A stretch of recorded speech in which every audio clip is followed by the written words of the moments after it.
दुःख मार्ग अनुसरल्यामुळे शेवटी त्यांना सुख प्राप्ती होते असे ते म्हणत.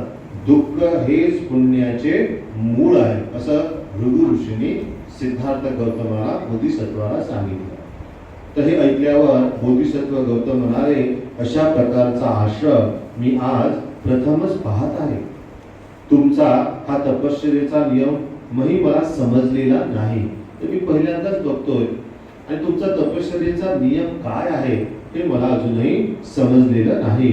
यावेळी मी इतके सांगू शकतो की ही आपली तपश्चर्या स्वर्ग प्राप्तीसाठी आहे. तर ऐहिक जीवनातील दुःखाचा विचार करावा, त्यावरील उपाय शोधून काढावा अशी माझी इच्छा आहे.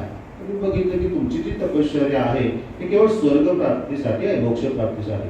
पण सांसारिक जीवनामध्ये जे काही दुःख निर्माण होणार आहे किंवा होत आहे त्या दुःखाचं मूळ कारण काय आहे, त्या कारणाचा शोध आपण घेतला पाहिजे आणि त्या कारणाचा शोध घेऊन त्याचं निर्मूलन, त्याची निर्जरा कशी करता येईल तो माझा उद्देश आहे. तर बोधिसत्वाच्या ज्या कन्सेप्ट होता अगदी क्लिअर होत्या की मी जो गृहत्याग केलेला आहे या समाजामध्ये, राष्ट्रामध्ये, परिवारामध्ये, कुटुंबामध्ये जो काही कलह आहे आणि हे कलह हा वैर जे दुःखाचं मूळ कारण आहे त्याला मला शोधायचं आहे आणि त्याला शोधून, त्या कारणांना शोधून मला त्याची निर्जरा करायचं आहे. आणि म्हणून भृगु ऋषीला ते सांगतात की तुमची जी तपश्चर्या आहे हे केवळ मोक्ष प्राप्तीसाठी, पण ऐहिक जीवनामध्ये जे काही दुःख निर्माण होतं त्या दुःखाचा विचार तुम्ही करावा आणि त्यावर उपाय शोधून काढावा.